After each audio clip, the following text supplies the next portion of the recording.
Namnamin nyo ang kakayupan, kaputahan itong babaeng ito at pagnanakaw sa taong bayan. Muli para maging milyonaryo.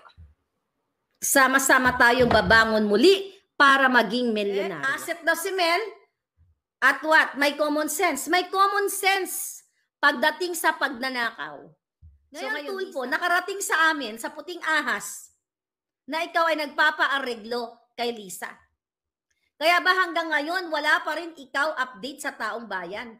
Kung ito ay natapos mo ng paimbestigahan, bakit hindi mo diniretsyong kasuhan na sa ombudsman? Ito nga mga kababayan, bago natin ituloy ang video na ito, kung bago ka lang sa aking YouTube channel baka pwede makahingi ng like at subscribe at click mo na rin ang notification bell para updated ka sa aking nilalabas na bagong video. Salamat po.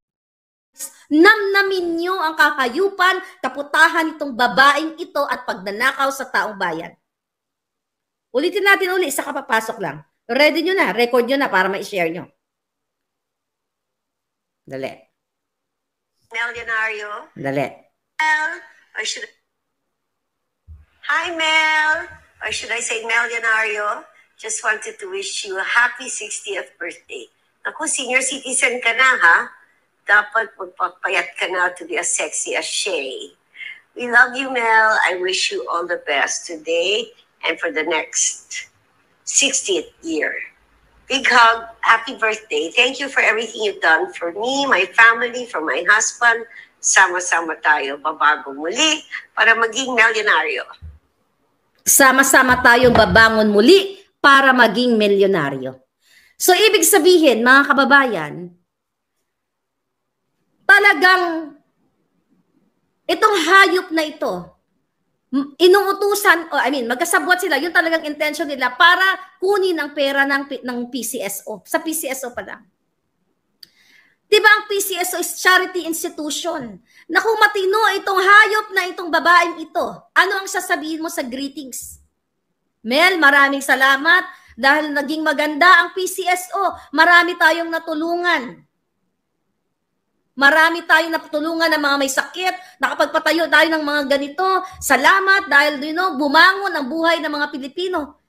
Narinig nyo, sama-sama tayong muli para maging milyonaryo. It's not sama-sama tayong muli para ang mga kaibigan natin, mga taong bayan ay magiging maganda ang buhay. No, it's not fucking figure of speech. So stop that figure of speech. You know? Huwag niyong ipagtanggol. Huwag niyong ipagtanggol ito dahil tignan niyo ang executive session. Ano nangyari? Wala, tahimik. Sabi nga ni Atty. Glanchong, as a lawyer at dating congressman, dapat yung executive session na yun, di ba, for a while tumigil sila, then babalik sila sa session, tapusin kung ano yung pinag-usapan nila, kung merong, mayroong hindi dapat, may security issue yung mga nabanggit na tao, which is wala naman dapat i-secure doon sa mga taong pinanalo ni Robles. At nakarating nga sa atin na kinakausap ni Lisa ang grupo ni Tulfo at ni Robles para hindi sabihin sa inyo, sa taong bayan, kung sino talaga ang mga nanalo. Nakita nyo na? Sama-sama tayong maging milyonaryo. Sila ang magiging milyonaryo dahil sabi ko nga kung gagawin lang ng Kongreso, ng Senado, ang jutang dinimas na trabaho nila, huli na kaagad. Saan binili ang ticket? Anong oras? Saang store? Paano ba kinuha ba ang pera? Diniposito ba? Sino ito mga tarpulanong ito? Ano, Pilipino? Tatanga na lang tayo? Kayo, men in uniform na sumumpa, na binababoy kayo nito ni Lisa, tatanga na lang kayo? Lahat kayo, sinong pinapayaman ng mga hayop na to? Ang mga smuggler, ang mga sindikato. Tapos ngayon, kumusta ang mga Pilipino, mga OFW, na patuloy na sa ibang bansa, napapatay, nagagasat, kung ano-ano mga nangyayari sa kanila. Pero ang taxpayers money, ang remittance money, ninanakaw ng mga buwakan ng inang to. Pati pamilya sama-sama muli para maging milyonaryo. Ang kapal na mukha, sabi nila Lane Pobres. Walang ya talaga. Hindi niya to in-expect na lalabas to. Actually, sa akin pa yung greetings ni Kuting din. Pero kasi walang kwenta. Bangag din. Pakita na natin. Just to, prove a point. Mga palangga. Sabi ni Hongbao, death penalty. Please, parang awa nyo na. Luletsky, thank you. Ang kapal na mukha mo, Lisa Budlat. Sabi nga nun. Ito pa ang greetings ni Kuting. Si Kuting nag-plastic-plastic. Delikado na itong pagbati. Ayan, sabi niya. Nga po, delikado na itong pagbati ko. Mukhang 60th birthday na ang ating mabuting kaibigan. But Mel, happy birthday. And you really have been an asset to us and all the work that we have been trying to achieve. And mabuti naman, it's good to have somebody who has common sense. At alam mo naman, kung minsan asset. Mga kasama natin masyadong malayo ang pag-iisip. Mabuti may isa tayong kausap, kagaya mo, na naunawaan ang buhay ng pangkaraniwan ng Pilipino and continue to work for the betterment of that life. So, Julul. Okay, asset na si Mel. At what? May common sense. May common sense pagdating sa pagnanakaw. So ngayon, Lisa, nagulat ka paano napunta sa akin ng video. Yan, mapraning ka na naman. Mabangag ka na naman.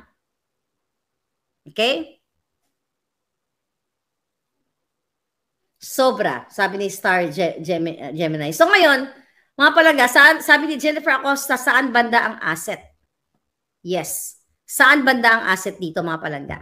So nakita nyo na yung video na wala talaga sa intensyon nila na magsilbi. Kundi ang intensyon nila, sama-sama silang maging milyonaryo. Kasi kung ang intensyon niya, dapat ang bukang bibig nila, kay ni Lisa, ay para sa mga taong bayan, sa mga kababayan, na bigyan ng tulong. Di ba? Naalala nyo nung pumunta yung jutang gininimis na babaeng yan sa Bataan? Bataan ba yon? Na nagpakitang gila siya doon sa kanyang project na ano yung bus niya na galing sa PCSO. Anong pinamigay niya doon? 150 sacks na bigas, ba? 150 sacks, tapos mga tuli-tuli, mga drama-drama. Sabi ko nga sa inyo noon, malaki pa ang kanyang logistics, ang kanyang entourage, ginastos sa entourage niya doon sa ipinamigay na mga bote-bote na mga tubig. Sabi ni Alicia, bitayin talaga. Okay? Nakipagbardagulan ako ng eleksyon, sabi ni John Kalagi. Dapat may death penalty, sama-sama silang ibaon, sabi ni Aida. Sama-sama kayo sa impyerno, sabi ni Julian Yap. Malapit na ang pulboronic state ni Marcos. Sana yung kay Tulfo, hindi nilabas yung mga sinasabi nila ang totoong nangyari sa lottery. Ngayon, ito nga, i-challenge Tulfo. Ngayon, Tulfo, nakarating sa amin, sa puting ahas, na ikaw ay nagpapaareglo kay Lisa.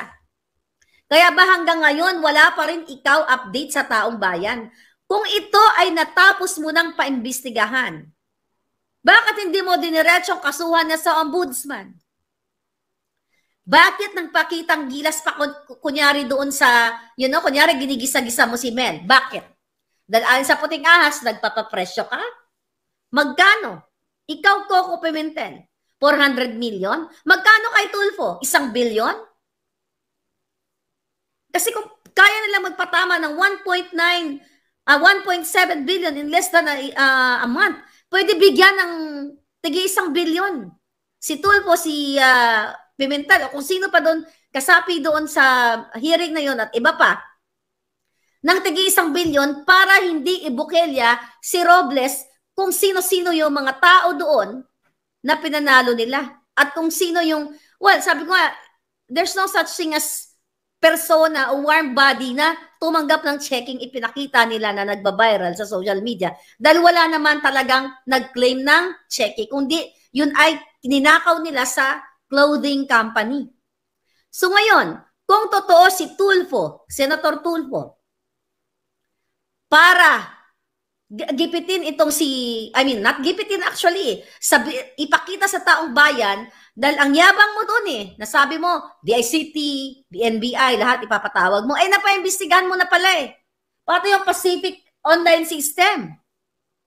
Napaimbestigahan mo na at nalaman mo na kung sino, bakit hindi mo pa in-expose sa taong bayan na wala naman talagang mananaya sa loto, kundi ang grupo ni Lisa, ni Robles, ni Marcos Jr. at lahat ng mga buwaka ng inang pinapatay dahan-dahan ang kinabukasan ng mga Pilipino. Kung nagustuhan mo ang ganitong video, huwag kalimutan ang magkomento kung ano ang saloobin mo. Salamat po.